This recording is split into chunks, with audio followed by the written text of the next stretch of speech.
but we're following very closely these two developments as well. Now, we are turning our attention on the program this morning to what was a sad Christmas Eve on the Plateau. I'm sure you followed the developments of killings in over 100 people. The death toll, we understand, with the attacks on Mango, Bokos, and Barkin Ladi has now risen to about 150. Our correspondent in Jos, Funam Joshua, is following that story, and he has details in this report.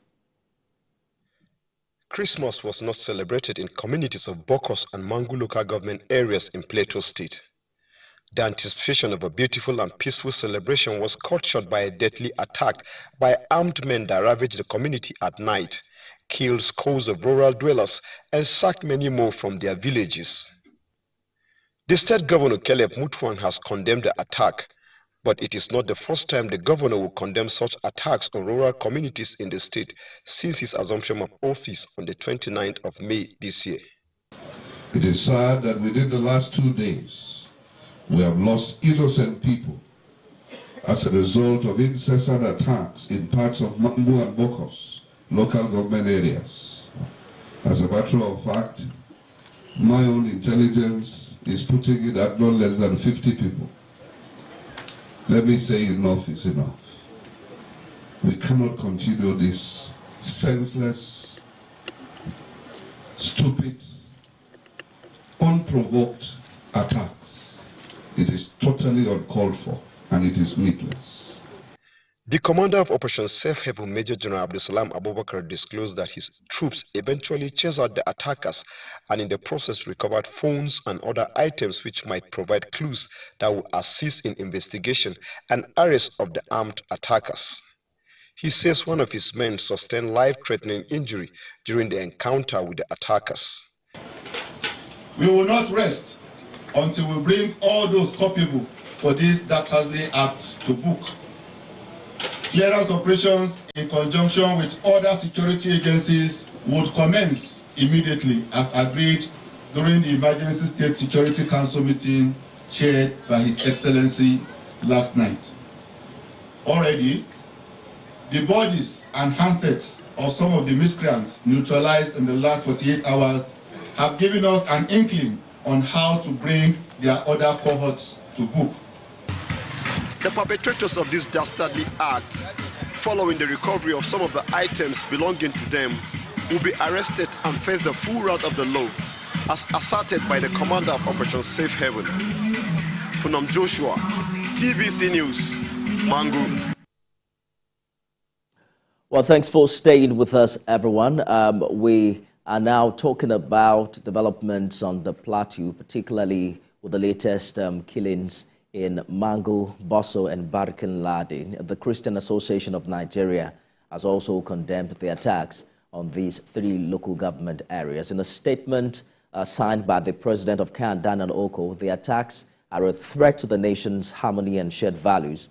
Archbishop Oko says such acts have no place in our society and must not be allowed to prevail. Let's get Mr. President's reaction, who's also condemned the heinous and brutal attacks on Bokos and Barkin Ladi, as well as Mango local government areas. In a statement by Special Advisor on Media and Publicity during the rally, President Tinubu directed security agencies to immediately move in and search every nook and cranny of the zone and apprehend the culprits. The president also directed the immediate mobilization of relief resources for surviving victims, as well as medical treatment for the wounded. The 19 northern governors also have joined in this condemnation. The chairman of the forum and governor of Gombe State, Inuwa Yahaya, described as reprehensible and heinous the attacks, and while calling on security agencies to double their efforts to protect all Nigerians. The governor, on behalf of the 19 northern governors, expressed deepest condolences to the affected families and communities, as well as the government and people of Plateau State. Joining me in the studio is Dr. Tonio Foyeton, who is Director General, International Institute of Professional Security. Good morning, and thank you for finding time to come. Good morning. Compliments of the season. And to you, compliment of the season, Lagosians and Nigerians. Indeed. Not much of some good news this morning, but let me also welcome retired Lieutenant Captain, Group Captain Sadiq Garbashil, who is former Deputy Head of Security at African Union Commission, Addis Ababa, Ethiopia. Thank you for joining us, Group Captain, and compliments of the season to you. Good morning. Same to you. Good morning, gentlemen. Let me begin in the studio. We've been following developments in Plateau all through this year, particularly in Mango, where we've had, terrible news coming almost all the time from that axis. The new governor, I've had to deal with this news himself. I saw him just yesterday looking so drained and worn out. As a matter of fact, he did say that they have tried kinetic and non-kinetic approach, and that at this time, there's little that he can do without the help of security forces. Do you think we've been able to identify what the challenge really is on the plateau? Well, let me start by extending my condolences to the families of Akeredolu and that of Naba. It's a sad one, and we wish them the very best in this season. And of course, the families of those that lost their loved ones in Mango, we also extend our deepest condolences to them. And I pray sincerely that 2024 will not be a year of condolences, either to us as individuals or to the nation. Having said so, I think I also want to throw it back to the political class, and especially my constituency, the security community. Now, I'm not surprised about what happened. And I will not be surprised if I hear another breaking news of attack on the 31st of December or on the 1st of January. I won't be surprised. And the reason is simple. You see, for those of us that are in security, there's what we call the signature of the terrorist. Now, the signature of the terrorist tells you how they operate, the most likely time they will operate, the strategy they will use to operate. Now, having understood that over time, it's possible and easy for you to predict. Now, have they been able to do what is called crime prediction or crime forecast, as it were? Look at, for the past 15 Christmases over the years, you would have observed that between the third day to Christmas and Christmas Day, there is always an attack. There is always an attack in every festive period for the past 15 years. Now, having understood that, to what extent our security formation proactively forecast the crime and say most probably, there's what we call reading the mind of the terrorist. Now, understanding the mind of the terrorist is able to help you to be able to put, mitigation and preventive programs in place. As it were now, I can't convince myself, having seen this type and level of casualty, that the security formation have been proactive enough. Now, the governor can do little or nothing other than to give fund assistance.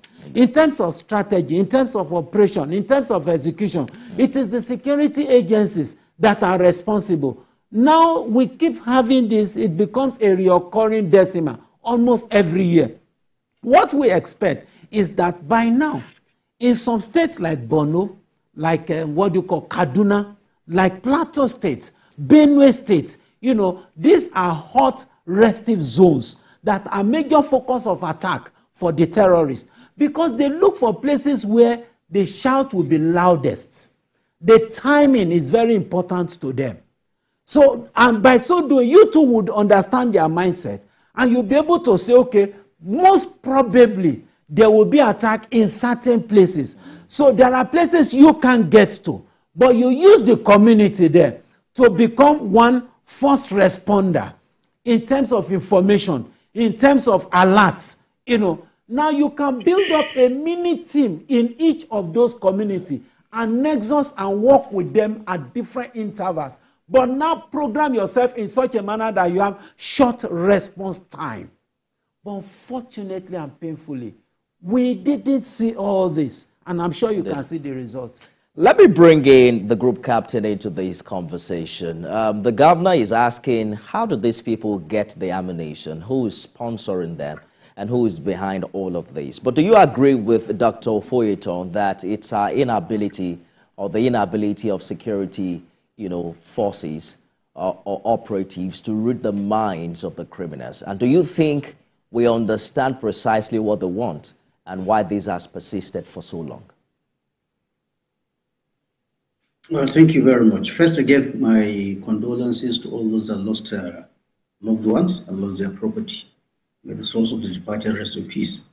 Having said that, even as we are mourning this incident, we have to be looking for solutions. And in looking for solutions, we have to examine the role that was played by every stakeholder, from the security forces to even the federal government, to the state government of Plateau and the local communities. My colleague on the studio spoke about the trend in attacks. Immediately this thing happened, I actually went back the years to see what is the trend. Is there any pattern that we can discern from these attacks? Well, in my own research, I was not able to go as far as he did by getting, that in the last 15 years, like he said, I couldn't find that. But what I found, from permutation, is that there was no any particular period with regards to this attacks in Plateau State. Like last year, we didn't have an attack during December or Christmas period. However, there's something that can be said.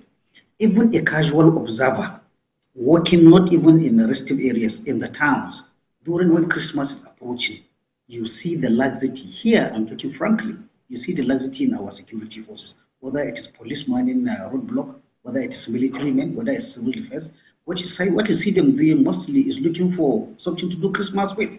Now, somebody with a bad mind, even without the trend, as said by my earlier this thing, knows that during festive periods, it's supposed to be the time that your alert level should rise.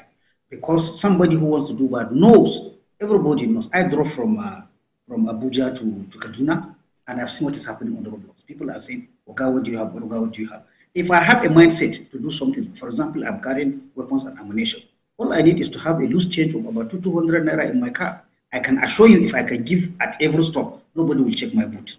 Now that is one thing. So somebody who has a mindset knows that festive period are times when you will catch our security forces on the low level of alert. So what we need to do going forward is to ensure that our troops have everything. This Christmas does not even happen, did not help matters because most people went without salaries and all that. I am not saying that's an excuse, but it could be a contributory factor. Having said that, he also spoke about community. I followed the timeline since this incident, this particular incident started, and the timeline can be established as such. From the people who are living in that area, the attack started on the 23rd, Saturday on 23rd in the night. That was when the first attack happened.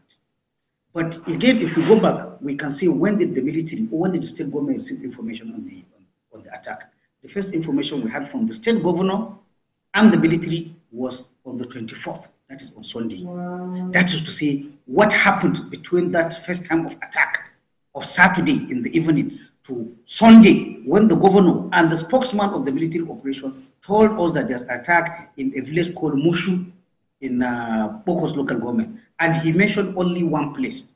At that time, they gave the figure of 16. It is there. So my issue is that if the state government or the military or the police have a community alert system, why are we hearing from them on Sunday, not on Saturday when this thing started? So to me, a casual observer, I would say there's a break in communication. There's no early warning. Like the first speaker said, yes, definitely, these attacks happen in local community. If you are going to get any distress call, if you are going to get any first alert, it will emanate from those villages. You have to put procedure where they can contact you. Unfortunately, as of Sunday, that is when the governor and the spokesman of the military was telling us about the attack, which tells me that they didn't know what was happening from Saturday night till Sunday morning. Now, the usefulness of an alert is that even if it does not stop the attack has happened. If our security people were able to arrive at a time, certainly this number of casualties wouldn't have been recorded. Maybe it would be maybe half or even a quarter of that, but we didn't get that. Now, having missed the alert, it will also affect the response time. All right. I had the governor on several interviews. He said they received a distress call. I would have liked to ask, at what time did the state government receive distress call? From that time, then I will work backwards. What was the time that the first security responder arrived at the scene? That is when we'll know whether we're getting it right or not. I am tired whenever these things happen. Personally, what I do is to trace back when was the attack reported, when did the responders meet. In most cases, unfortunately, we find our security forces arriving just to count dead bodies. That's after the attack has happened. But it is not only the fault of the security forces. There has to be an arrangement at the community level towards either the police, either the state government of knowing something is happening. Obviously, this failed. And that also attracted a low response time of our security forces arriving when everything has finished. There could be other factors. When you say you have security forces, how many numbers do you have? Are they enough? If they are not enough, it means that until they deployed on the ground, they will not reach the point. It also means we also have to ask the question of their mobility assets. Yes. Mobility assets. If you have soldiers or policemen, but they don't have a serviceable vehicle or vehicle with petrol that can make them move, then you are going to have problems. This is what I see. So there's enough blame so far from what we know, even though mother facts will come from the federal government, from the state government, from the security forces, and also lack of involvement of the local community. Talking about the involvement of the local community, I'll get back to you, Group Captain. Let me hear from Dr. Ofoyton for a minute. We've seen some engagement, on the part of the military. In July, the Army Chief of Staff, Major General Tarid Lagbaja, launched Operation Hakorin Damisa Special Forces to restore normalcy across communities in Plateau State. And we saw 300 special troops. In fact, the pictures were online, the boots were shining, they were battle ready, and there have been engagements of this kind. How do you explain that, the military deployed troops to an area and then you're hearing news of this kind? What do you think could have happened? Did they leave their duty post? Now, I remember that in one or two different occasions here, I happen to be a very strong advocate of the Rural Security Force or network, which I think should be a special intervention program. And the concept of that, it's not what the military is talking about, deploying special forces to a particular community, and then after that, they renege, go back to their respective barracks and the like. What we are looking at is a situation where the local chiefs, the local emirs, the vigilantes, the youths within each community will be constituted as part of the rural security network in each of those communities. By so doing, one, you would not talk about lack of personnel. Secondly, the fact that the rural traditional setting of each community is involved. Like I said, they know their villages, they know their forests, they know their mountain, they know the gods they worship, they know the stream there, they know the nook and cranny of their villages, they know what to do to forestall and prevent crime, whether physically, metaphysically, or spiritually. Now, when you get all of them involved, and of course, there is always, a blueprint as to what who should do. Now, at that point in time, when you now have a special tactical force or a special intervention force, now that force becomes like a response force. Now, what happens is if there are problems and the like, they talk to the response by calling the response. Then they are stationed in each strategic places in rural area. That is where they stay. That is where their barracks or their stations are. That is where they do everything they do, just like your police station in the cities and in the village. But these ones, their own station or camp will be in the forests. That is where they stay. Now you can interchange them at regular basis, maybe 1 month or 2 weeks, depending on how you want to deploy them. But that is where they stay permanently. I'm not talking of a situation where you go, you stay 2-3 hours, you come back and sleep in the city, then go back. It will not work like that, because the terrorist is also seeing your own modus operandi. He also knows the way you operate. And don't forget that the terrorists know you, you don't know him. That is the advantage he has over you. He knows you very well. Interact with you, sleep with you, eat with you at times. At times you even tell him because you are his friend, but you don't know him. Now that is an advantage to him and a disadvantage to you. So that means that you must perpetually be on ground. Now the captain talked about response timing. Response timing is a major endemic problem in Nigeria. The city security network, the rural security network is a problem. If any problem happen here now if you call the nearest police station, before they get here, you see that traffic is holding them. You see that some other things are holding, petrol not being available in the vehicle is holding them, or the person that will sign the vehicle out is holding them, or the vehicle flat tire is holding. A lot of things affect and impede on response timing in Nigeria. Now, these are things that internally, the security, they have a lot of things to do, but it's a product of the visionary leadership of those that are at the helm of affairs. And all of them working symbiotically. Because as it is now, if the police is doing its own, the army is doing its own, the navy is doing their own, NSCD is doing, at the end of the day, there will be conflict. But if they have a central command system where all modus operandi come and they are harmonized, to the extent that when you are going on operation, it's just one commander, and it's just for one mission, and it is achieved as such, you will see that everything will go according to the template. But as it is now, I've not seen, though Mr. President said it in his wake when he went to visit the NSA, that he wanted a symbiotic relationship among all security agencies. But as it is now, I've not seen it, and I'm sure you have not seen it. You look at who is supposed to play the lead role when it comes to internal security, the police. But do they really have the facility? Do they have the requisite training, the requisite equipment to be able to play the lead role? That's another ball game entirely. Hold that thought for a minute, Dr. Foyeton. George has called in from Ikeja. Good morning, Mr. George. Good morning. If I must say so, Mr. Ifemi, my condolences in the first place to the families of Governor Akeredolu and Speaker Naba. Nigeria will remember the two people for what they've done for us. It was Governor Akeredolu that made sure Boko Haram did not extend their tentacles to the southwest. Yeah. And it was Gali Uba Naba that helped to ensure that the president at his time did not get a third-term extension that would have made us to be what some African countries are today. That is not good. So we are sad to lose those two great men. Coming to the issue of the Plateau, I am very disappointed, so to speak, Nifemi, about the way things are happening in Plateau, and vis-a-vis the actions of the governor of that city. Security situation, you can see in the case of Imo, for example, Governor Uzodimma, when he took over power and the security situation in the state got to where it got to, he was always in at the State House, coming to plead with the president to help him to tackle it. We are seeing what Governor Ubasani is doing in Kaduna now. So Governor Mutfwang have also visited the president. He even met with him yesterday. We are not even limiting it to its own tenure. It would appear that the Plateau State, as the people, have not really got a governor. Today, this is not the first time that Mango local government is in the news. Tony is talking about festive period attack. But this issue, only about 2 months ago, the killings in Mango and those areas have been in the news.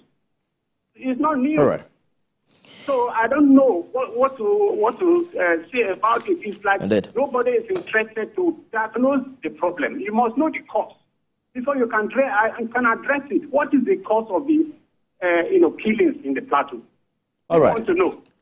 Thank you, Judd, for your contribution. It's hard to tell whether you can blame a state governor for insecurity of this magnitude. But Group Captain, earlier in the year, we've seen protests by, for instance, Mangu residents against soldiers in favor of mobile policemen to provide security in that area. What do you think is missing, particularly when you consider the right collaboration required between the community and security forces? They need them for the intelligence. They need them to, to also fine-tune the response time you talked about earlier. What do you think should be done differently in this regard?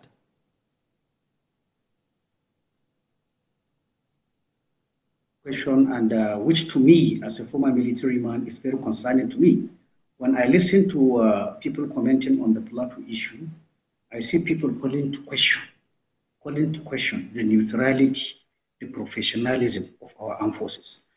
This is very dangerous because whether you are a military man or not, I think about 70 to 60% of Nigerians will agree that the military institution is one institution that has somehow resisted being bastardized along religious, ethnic, or regional lines. Now, when we have people, very senior political leaders, casting doubt as to whether, I have listened, I don't want to say people talk in diplomatic or tones, but you can see the imputation that the military itself might have been involved, either for one side or against one side in this. I think this is very dangerous, and we have to retrace our steps. I have answered this question. When you say people are campaigning that military should go, they should use civil police. Well, these are issues that political leaders can always sway the local man to think this way or the other. But I have to say that having served in the Nigerian military for 27 years, having retired honorably from the military, knowing how the military is organized and structured, I find it difficult that any commander at any unit will be able to convince members of his unit to go against one tribe or against one ethnic group or against one religious group just for his own purpose. Why is it so? When you talk about how the military is organized, you start from the smallest unit, which is the platoon. In the platoon, you have like, in a section you have like 10 people. In that 10 people, even that is the smallest unit. Before you go to platoon, you go to company, you go to battalion, brigade, and so on and so forth. In that small section, I don't think you can find a section in whole armed forces where they are all Muslims, or they are all Christians, or they are all Yorubas, or they are all Hausas. That being the case, I do not see how the section commander can sway all these multiple identities that please follow me. I have a grudge against these people, so come and attack them. So I am cautioning, we should not drag, everything is with politics. Politics, man is a political animal. There's always tendency to bring, but I want also to draw back those people that are making comments. You could have rogue elements. But to tell me that a unit as composed like this will take side in this, I think my experience and my knowledge of the military does not allow me to support that. Having said that, there is mistrust which has been sowed directly or indirectly, between the communities and the security forces. And I will call on my colleagues in the military to make sure that they do very well to dispel this kind of tendencies. They should try and show that the military we know, to be honest with you, if not because of this, check history back. For any senior military leader that we used to know in those days, check who was his ADC, or who was his driver, it's only in the military that you see that. It is only in recent times that you see these tendencies trying to creep, but we have not still reached the stage where people are talking. From Agui Ironsi down, check all these military leaders. See how they select their staff. So the military, as I know it, is not a military that one ethnic group or one religious group will connive to attack another group.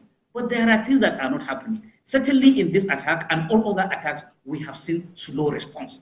But we should interrogate, and when we're interrogating, we should ask all stakeholders, what is causing this slow response to these attacks? Rather than try to bring conspiracy theories, let us examine, let us be honest, let us look at ourselves. Like somebody said, the person that called, if we do not examine the problem, if we do not examine and involve all stakeholders and hear all versions of the stories, all versions, whenever there are two people fighting, once people say there is his version, there is her version, and then in between there is the truth. And we've seen, Group Captain, we've seen a couple of those engagements, particularly at the advent of this Plateau State Government administration, try to speak into different parts of the community and, bringing them together to find a way forward. But quickly, if I can, ask Dr. Ofoyet on this, at what point is it considered a state of emergency? Because I don't know the numbers now, but we've been recording some mind-blowing casualties on the plateau this year. I mean, they will tell you 100 people over a weekend. I won't be surprised if we're counting hundreds, if not thousands, in this matter. You saw the president's response, asking for an immediate mobilization, directing security agencies to improve on search and, searching every nook and cranny, apprehend the culprits, reaching out to the victims. But at what point does this become a matter of national emergency where all eyes, and all of our resources are directed towards it? A state of emergency can only be declared if it is manifestly obvious that the state government can no longer handle the affairs of the state. Let's hold that thought for a minute. We're going to go on a short break, and what